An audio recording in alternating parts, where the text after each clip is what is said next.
Yeah, and you thought you were irreplaceable, but you know, everyone's dispensed. I could have asked if you needed any helpers. Sorted. He worked last year with the. Yeah, I know him. He's been through your pain.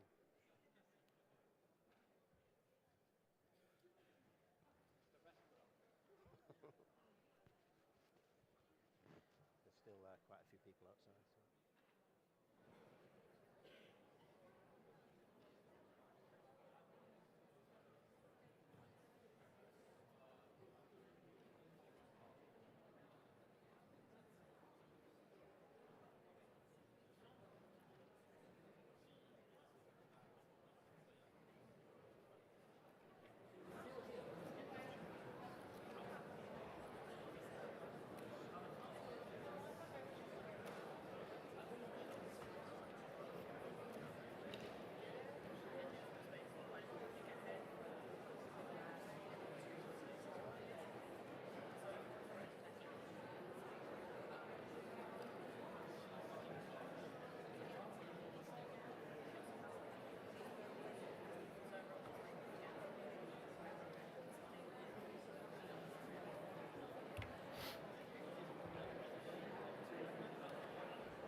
Please don't worry if we start a bit late. I still think we'll finish by 4 o'clock, yeah? So we'll get it all in by that time, don't worry.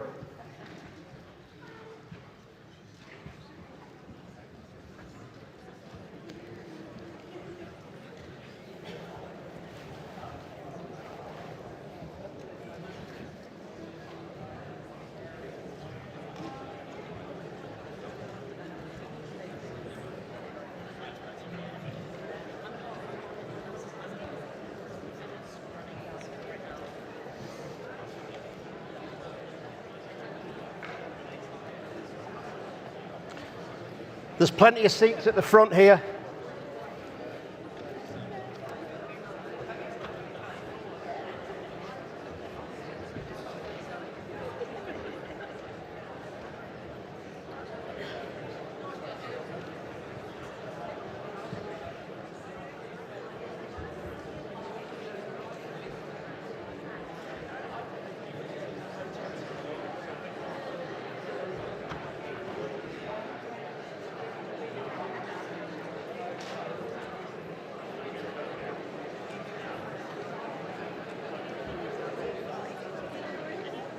Whilst we're waiting for a few more people to come in, don't forget, if you've got a phone, when you go out, use the camera function, point towards the sky, and you'll get some photographs of clouds above Manchester.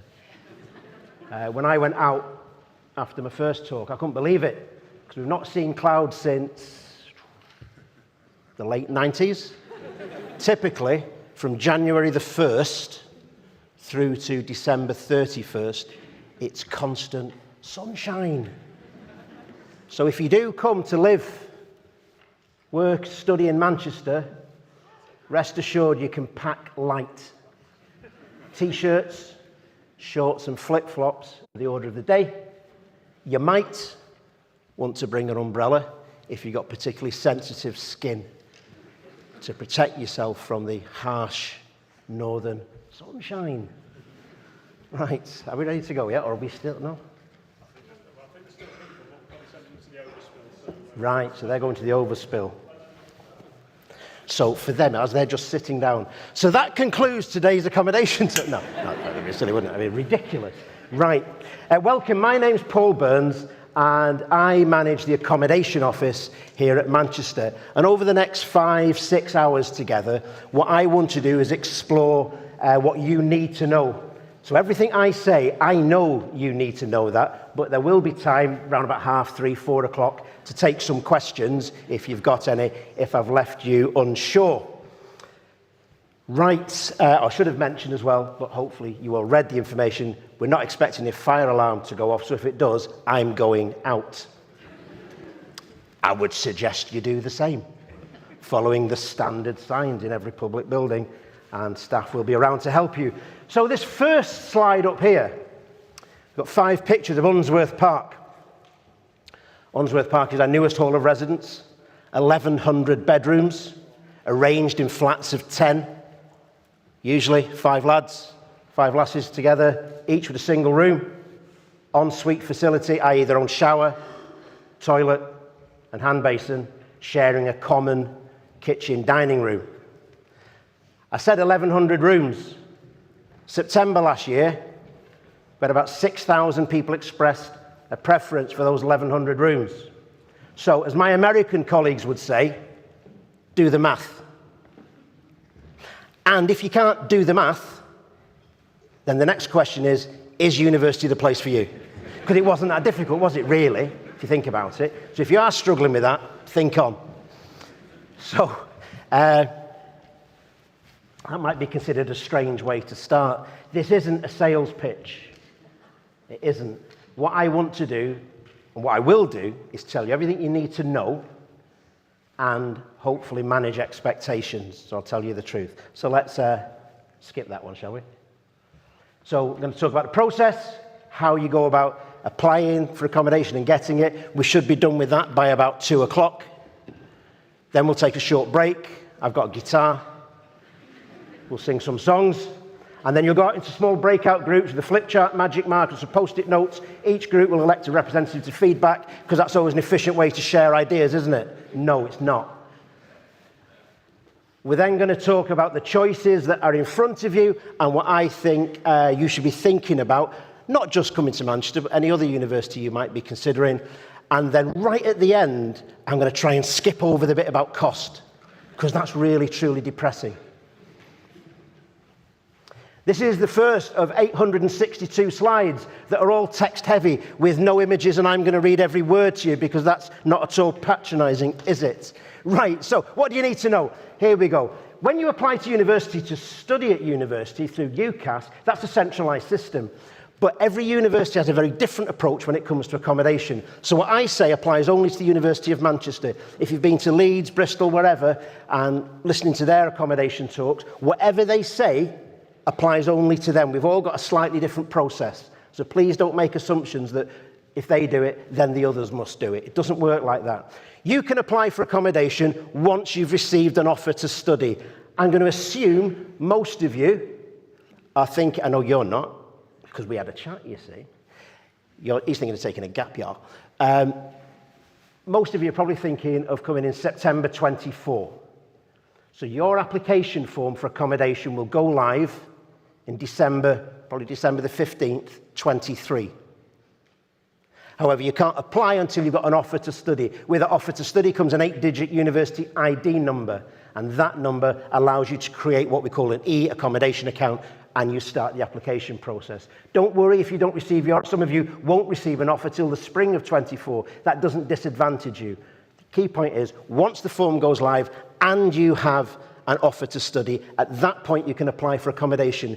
It doesn't matter one bit if Manchester's a firm choice or an insurance choice. Some universities will have different rules relating to that. My team has no knowledge of, nor interest in your future intentions in that respect, because we do nothing with your application until you get the grades and become known as what's unconditional firm. And you don't need to tell us. We'll be aware of that in the August of 24. You'll get your A-level results the third Thursday of August 24. We'll be aware of that. You can call us if you want. I've got my grades. Great. But it won't make any difference. We'll know. And we will start the process of allocating. When you apply, we'll ask you to put down 5 halls of residence in the order you'd most like to live in them. Last year, about 90% got one of the 5 halls. Not one of that 90% bothered to phone up and say, thanks, Paul, nice job, well done. That was quite disheartening, because I'm quite sensitive about things like that. The other 10% really made up for it. So in some respects, I'm hoping, and I imagine you might be hoping too, that this is our last ever interaction. Because if it is, and you come into Manchester, everything's sorted, we're okay. You okay with that? It doesn't really matter if you are okay with it, because that's the way it is. But I just thought I'd come across and try and be polite. So, you select 5 halls, then we start allocating after you've got your grades. We'll start allocating on A-level results day. We won't send offers out on that day. We'll start sending offers out on the Friday after A-level results on the Thursday, and we'll send them out every day throughout August and into September. So please don't panic if a friend at school has received an offer of accommodation before you have. For 2 reasons. 1, panic is a wasted emotion. And 2, it's still a wasted emotion. Don't panic.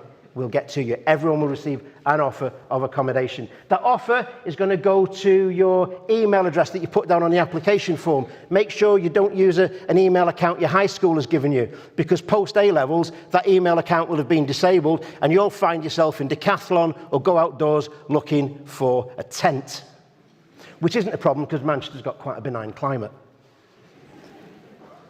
So, we send the offer by email and you need to accept it. You've got 4 days to accept it. And at the point of acceptance, you need to pay how much? Oh, thanks. Don't try too much. Now, I'm putting most of the effort in here. I was, hoping for a bit more. The answer was up there. Yeah, £400 to accept. That's not a deposit. It's not a booking fee. It's totally refundable if you choose not to come to Manchester or something happens and you don't come. It comes off your first rent instalment, which is due round about the 20th, 21st of October, the second being the 20th, 21st of January, and the third, a similar date in April. So October, January, April, 3 equal instalments, first one reduced by the £400 paid at the point of acceptance. Yeah, all right, good. And obviously you need to tick a box that says you've read and understood the terms and conditions, and my operating assumption is you've done exactly that. Because I know years ago when people were shopping online, they'd tick that box just to get to the purchase point. But I know that today that doesn't happen. I know that today most people are as normal as I am. And whenever I shop online, I always read the terms and conditions, always, often printing them off and laminating them for safekeeping. My wife's from Cagliari in Sardinia, so we fly regularly on Ryanair, because that's our favourite airline. And they've got great terms and conditions, so we print off copies in Italian and English, and regularly spend a romantic evening comparing terms, who doesn't compare in terms of conditions and just see any difference in the nuance of the language. So I would expect you to be doing the same. Because I don't think anyone would be so naive as just to accept that a 9-month relationship, that's where we're going, landlord-tenant relationship, you wouldn't be so naive as just to accept that for a product you've probably not seen that could set you back 6K, 7K, governed by terms and conditions which will impose upon you obligations as well as granting you rights. So you wouldn't just do that, would you? he says, hoping to hear the answer. And of course, Paul, we wouldn't, but let's try again. You wouldn't do that, would you? You lot would be rubbish at panto, I tell you. It's, because it's right. So you apply, we allocate an offer, and you accept. And everyone's happy, I hope. Or are they? Oh, that's a strange one. What do we guarantee in Manchester? Well, in addition to the constant sunshine, we guarantee to make you an offer of accommodation, but an offer, not multiple offers.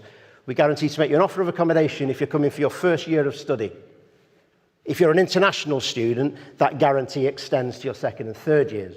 But for the majority of students who are UK students, that offer is for 1 year. We guarantee to make an offer of accommodation provided you're coming for a full academic year. The word single is up there because we don't guarantee accommodation for couples or families. It's all single occupancy. Do you all know this fella? Oh, the last group, everyone, yes, we know. Paul, we know. Ask me. No, God. Right, Maslow. Are you familiar with Maslow? Yeah, because Maslow's hierarchy of needs, yeah? So if you remember, for those of you, Maslow suggested it to be a fully sort of self-actualized member of society. Certain conditions had to be met sort of one before the other. You would build upon things. Perhaps the sort of base physiological needs, food and hygiene matters, would be the first ones to be met, and then emotional needs and so on and so forth. What Maslow would have said, had he been an accommodation office manager, is that there's one thing that underpins all of that, and that is access to the internet. Because only once we can connect can we then start to think of things like food. So I would suggest, we're coming to the choice bit now. This usually starts around about sort of 2:30, but we're racing ahead. Fantastic. So you need to think about the food. You need to think about what happens to the food once you've digested and consumed it. We'll come to that later. And you need to think, some of you are just not getting that, and again I'm thinking. And then we need to think about where's the hall. So I'll put a map up. That might be, at this rate, could be 1 o'clock, I don't know, to show you where our halls are. So that first sort of binary choice, how are you going to get your food, catered or self-catered? I won't ask for a show of hands, but I imagine most prospective students want self-catered accommodation with its sort of understandable implications of independence, breaking away from home and all of that kind of positive stuff. And there'll be some negative connotations attached to catered accommodation, perhaps images of institutionalized, industrialized food provision with some ogre-like chef stood over a giant stainless steel vat, sort of rubber-clad arm, sticking a hand in, getting some slop out. Some of you are recognizing this already. Sticking it on a tray and going, next, please. Well, we stopped that 2 years ago, and ever since then, the customer satisfaction ratings have risen massively. But in addition to that, and the fact that the food is quite good, one of the big things that you shouldn't discount is the budgetary advantages. Your breakfast and evening meal is included in the rent in catered halls. I know lots of people in self-catered halls who eat really well in September. And the other thing is the socialization aspect. The fact you're coming together to eat with people from different disciplines, different backgrounds, people from all over the world, all social classes coming together, rather than being, and I've chosen the picture up there, the self-catered accommodation to make a point, Billy no mates, sat on your own, because the other 3 or 4 flatmates are out doing different things. Just something to think about. The socialization, the budgetary management, the time management, first time away from home, lots of things going on, maybe coming to a new city, certainly a new university, new things to study, new ways to study those new things, new friends to make, and then realize that you need to lose them rapidly because they're not always the best ones. Just thought I'd add in some positive vibes here. But you get where I'm coming from. There's a lot more to catered accommodation. Don't just dismiss it lightly. But are you familiar with plagiarism? Oh, right, listen, this is being recorded. There's people watching high up in university. So we'll do that one again. We can go back and edit, I think. Are you familiar with plagiarism? Yes. Right, some of you are not coming to university. Right, so plagiarism is an awful thing, but this university took part in an awful act of plagiarism some years ago. 14 years ago, my daughter Julia was born in Calgary. A couple of days after she'd been born, we brought her home from the general hospital, propped her up in my mother-in-law's sofa. Her neck was all over the place. And like any normal family, we said, right, time to sort out a service level agreement vis-a-vis catering with you, Julia. And so what we did, we said to Julia, like any normal family would, over a 4-week cycle, we won't repeat the menu in our house. I imagine most good families out there, you probably do the same. And every night we said to Julia, we'll offer you a meat dish, fish dish, vegetarian and vegan option. She didn't quite get the concept of veganism because she was young. We'll offer you a range of seasonal vegetables, salad bar, desserts, hot and cold drinks, even though the doctor said you should be careful with the caffeine. A couple of years later, Marco was born, so we extended the service level agreement to cover breakfast because Julia was starting to thin. And we said, for breakfast, we'll offer you a full English and a full continental. We live in Stockport, a full continental breakfast in Stockport. That's the kind of people we are. The university had absolutely no shame in copying that and applying that across our catered halls.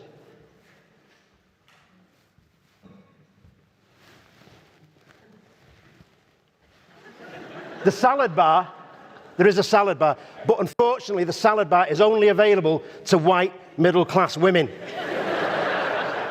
Now, I don't fall within that demographic, so I can only look at the salad bar. And I guess I'm guessing quite a lot of you don't fall into that demo. Sorry, it's just the way it is. It's a shame, but we can look on longingly. That is weird though, isn't it? Don't you think? Who would have a reaction like that when they're eating a salad? Anyway, so let's look at the dining hall arrangements in Ashburn Hall. Oh, that's the wrong one. Sorry, that's better, yeah. It's a copy of an extension my wife and I put on the back of our house. This is the Ashburn Hall in Fallowfield. The one at our house is actually a bit grander because we're rich. We're filthy rich. Not because of my salary, but because my wife is a high school classics teacher. So in addition to a phenomenal salary, loads of free time, nothing to do after 3:30 of an afternoon, nothing to do at the weekend. She's not in the audience, or I get leathered. And long holidays. So we entertain a lot. If you're passing through Stockport, look out for the signs. The staff will show you where to park. What a fantastic place to have breakfast, yeah? Don't you think? Can you imagine having breakfast there? Obviously I can, because I do. Or what a great place to come at the end of a day after a seminar, lectures, doing sports, meeting people, again, like I say, from different disciplines, different backgrounds. What a great place to come and break bread together. What a fantastic opportunity to meet different people. And unless you choose to become a teacher or possibly a midwife or a social worker, other well-rewarded professions in the UK, you'll never afford that type of extension. So think on. If you do come into Ashburn Hall and you see it set like that, that's either your wedding, be worried, or you've been invited to one. We don't actually set the tables like that. I was just trying to lull you in. But it's still quite nice, isn't it? So, self-catering. You might have picked up I'm a Mancunian. I'm proud of this city's history, the university's heritage, city's birthplace of the Industrial Revolution, free trade unions. Rutherford split the atom here, and we're the first university in the world to introduce self-catered kitchens with 45-degree angle floors. There are people in the health and safety brigade saying, well, that's a bit dangerous, you might slide into the oven. Or other people saying, well, if you've successfully negotiated that, you might burn your arms with hot liquids as you go to the table. Think out of the box, put gloves on, do things differently. But don't be intimidated by difference and change. This kitchen is a small kitchen that 3 or 4 people would share. If there's a larger kitchen, or more people sharing it, the kitchen will be larger with more facilities. This one is perhaps for the more conservative, who are more in need of a more level surface than the other one. Wherever you go, there'll be sufficient storage above and below the work surface. The cooking facilities, ovens and hobs, will vary in number depending on the number of people sharing. This larger picture showing the kitchen in Unsworth Park, that would be a kitchen shared by 10 people. So I mentioned about food consumption, digestion, and then evacuation is where we're going. An area that causes... that tickled you, laughing there. Right, there's a lady there. The laugh was so genuine. That was what my therapist said I need. because it makes me feel better about myself. So afterwards, come up, and are you two together? You can have whatever accommodation you want. Every time I look out for, and that was the reaction. The rest of you, too late. So I know there's a massive amount of anxiety about sharing a bathroom, and I sort of get it, and then I sort of don't, to be honest. Lots of people are fearful of having to share facilities. Whether you come to live with us or another university where there are halls with shared bathrooms, you will typically find one facility for every 4 residents. So a group of 12 on a corridor would expect to find, I'm not going to ask you because I think your maths might be bad, would expect to find 3 showers, maybe 2 showers and a bath, and 3 toilets and 3 hand basins. I get there's lots of anxiety pre-arrival. Once people move in, and I'm not just saying for effect, I know from experience, once people move in, that anxiety disappears massively. Point being, I know most people want ensuite. We don't have enough ensuite for the demand. See, that wasn't even a joke, but some people laughed just nervously, didn't they? But we need to manage expectations. But you should also bear in mind that the ensuite, and you can see the luxury and the glamour represented here by these 2 pictures, that's about £50 a week on your rent. Obviously not a problem for me, filthy rich, but something to think about. Possibly. But I understand there is anxiety, and I know it's easy for me to say, and you don't necessarily have to believe me, but there's no reason for me to lie to you. That anxiety honestly, truly disappears when people realise what they're doing in this ancient ritual of sharing a bathroom is something that happens in another institution. It's known as the family. So it's not completely alien.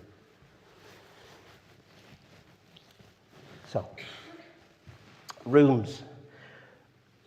All our rooms have, this might sound strange, a bed, a study, desk, bookshelf, wardrobe, and chair. In the older halls, the bed will typically be a standard single. In the more modern halls, but not all, but most, the bed is what we call a 3/4 size. So bigger than a single, smaller than a double. But wherever you go, the room when you move in will be bare. So bring stuff to add colour. Bring your own bedding. We provide the bed, the mattress, and the mattress cover, but we don't provide a duvet, sheets, and pillowcases or pillows. Bring your stuff. Bring pictures. Bring posters. You can personalise your room, but what you can't do is what one student asked me pre-COVID. The room next to him was empty, and he asked, "Can I knock through?" The answer was no. This girl here, just a little hint, kind of warming to most of you, especially here. This lady here, this young girl, she's got a problem. She can't get out of the room. And that's just because she stood too close to the door. So if you ever find yourself in a similar situation, just step back, don't panic, doesn't help, open the door, walk through, closing the door securely behind. Just a little hint I'm happy to share with you from my world. So where are our halls of residence? 3 residential campuses. One represented by the mauve circles at the top is the city campus, all self-catered, and it's kind of around us where we are now, around the academic buildings, the academic campus.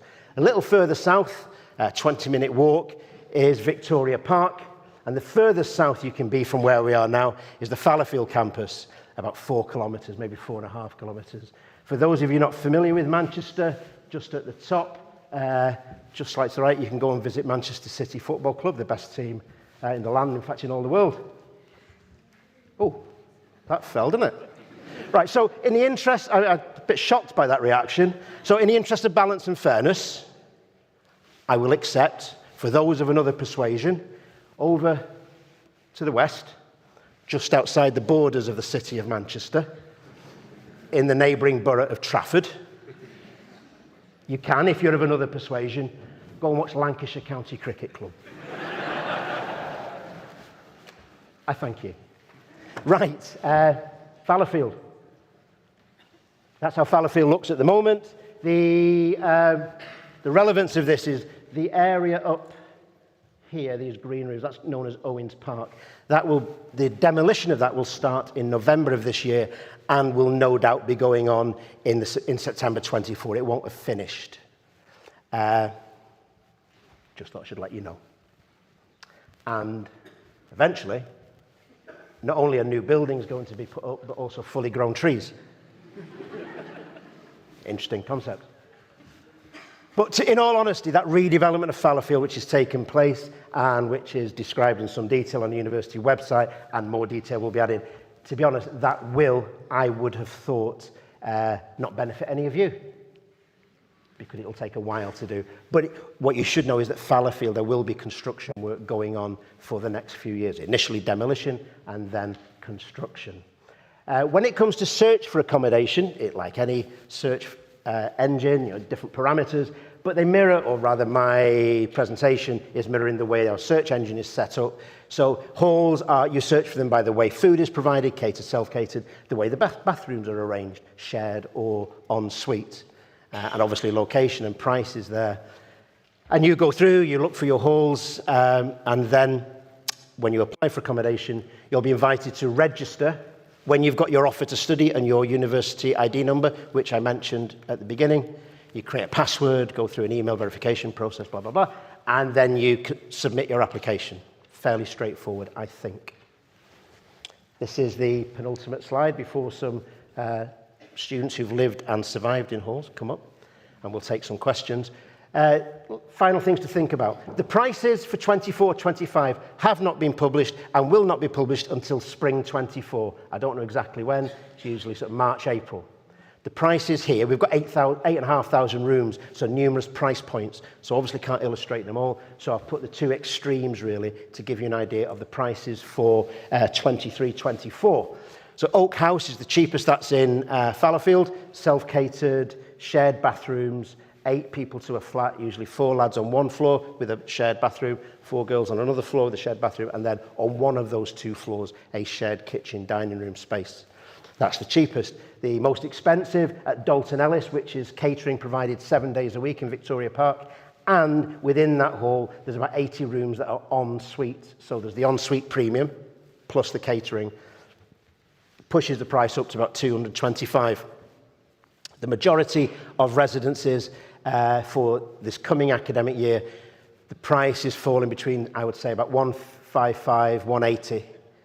That being either, there's a similar price for catered accommodation with a shared bathroom as there is for self-catered and en suite, and most fall within that bracket. Wherever you are, whichever hall you live in, utility bills are included, as is Wi-Fi access in all areas, personal possessions insurance, access to and support from our Res Life team. Res Life stands for Residential Life. It's a pastoral care system where postgraduate students live in halls. They're managed and supported by full-time members of staff who live in halls too, and they're there to help with the good times, but also the bad times, the challenges that arise, whether it's helping people to negotiate a cleaning rota in the kitchen so that everyone's pulling the weight, or organising parties and barbecues. They're there for all sorts of things. Every hall has a bike shed. If you bring a bike, bring some locks. Bike theft is a major problem in most urban environments. Don't bring a cable lock. They're really easy to cut through. I've been told by... Anyway, so bring really... right, moving on from... bike sheds. And a laundry in every hall, which you pay for at the time of year. So. The one thing that's not included is your attitude, what you bring to the party. Trust me, everyone that comes to university no matter how confident they look, won't be feeling that inside. Just some people mask it differently. And if it's really, this next bit, I hope it doesn't offend anyone, but however you define yourself, and there are numerous ways we can define ourselves, if it's really important for you to live with people just like you, however just like you is, we don't offer that as a solution. We don't take into account race, ethnicity, nationality, sexuality, eating habits when we allocate people. We don't take into account academic discipline. I would love nothing more than to put a group of chemists together sharing a single kitchen. It'd be a blast. That was a bit of a groan. I thought it was quite good, that. But my colleagues in health and safety said, oh, no, we can't do that. So you really need to come with an open attitude. We've got over 130 nationalities, which I think is fantastic, living in the residences, every religion under the sun and none all sorts of lifestyles. For me, brilliant. It's what coming to university is about.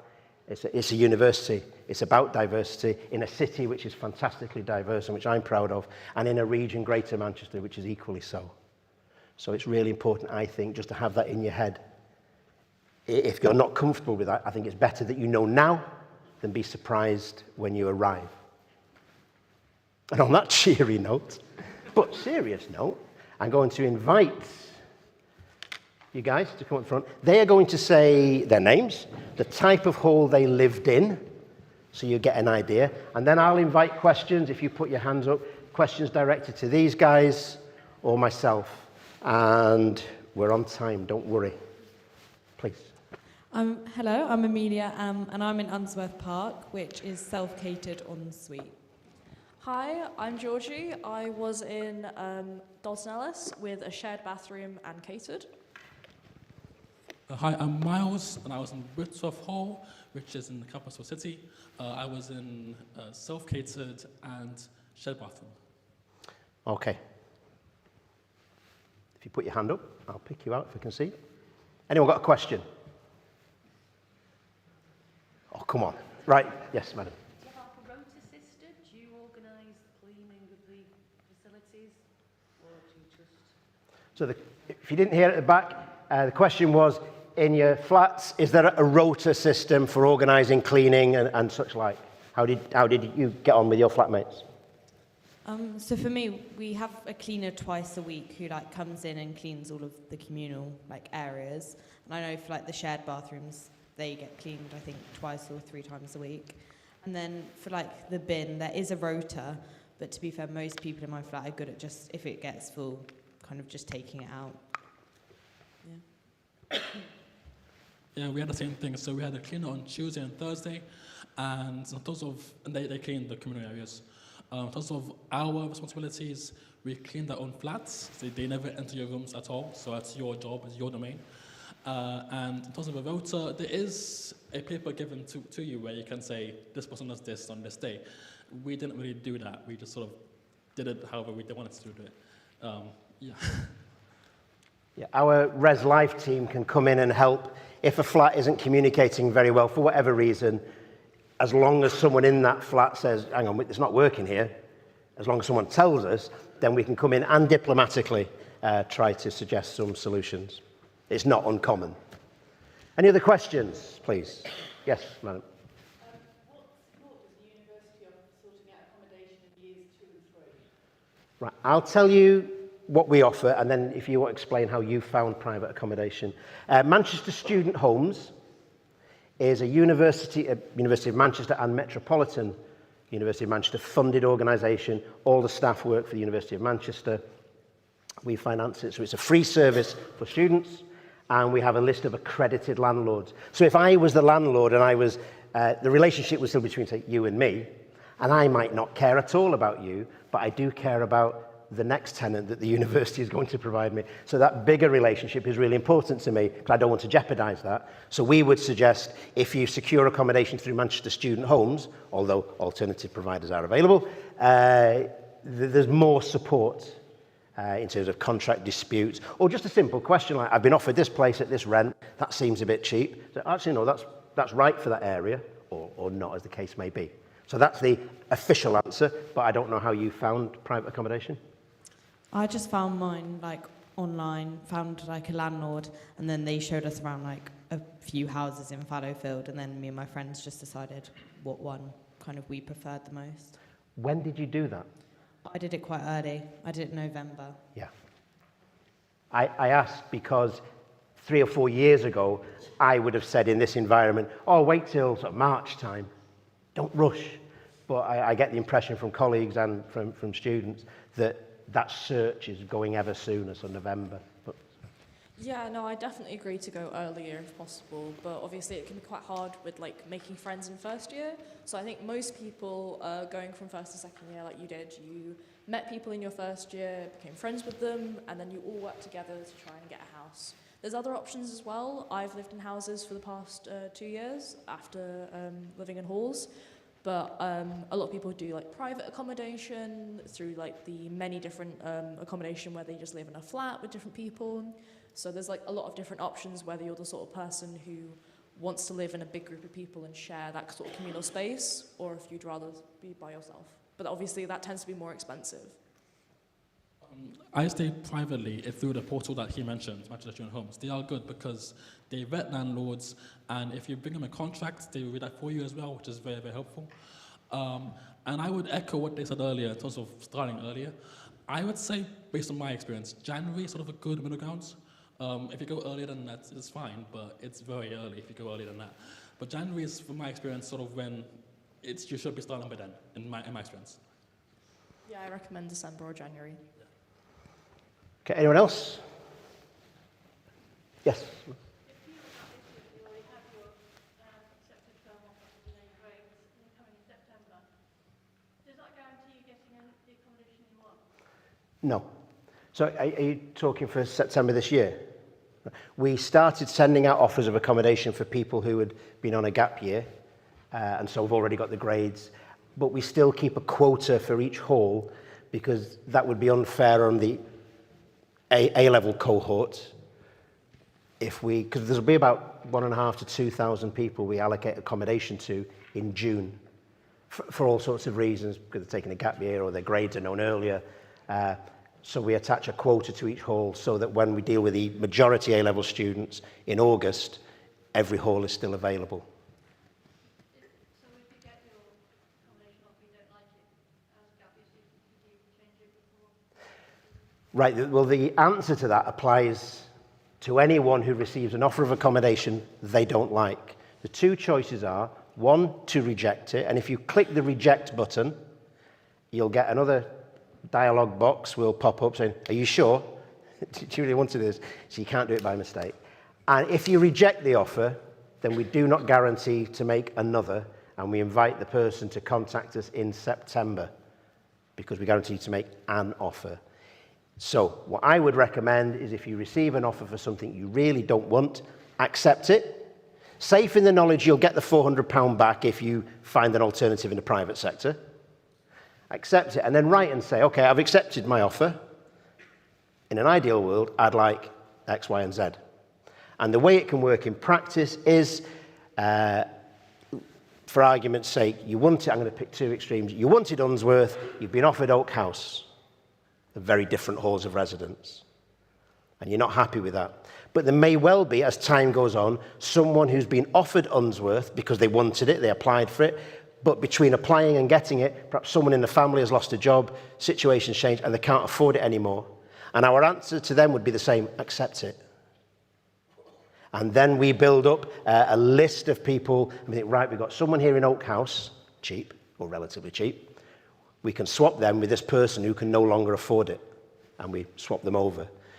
We can't guarantee that happens for every single instance, but every year we do it, and we help out a number of people before they arrive, which is ideal for you, ideal for us.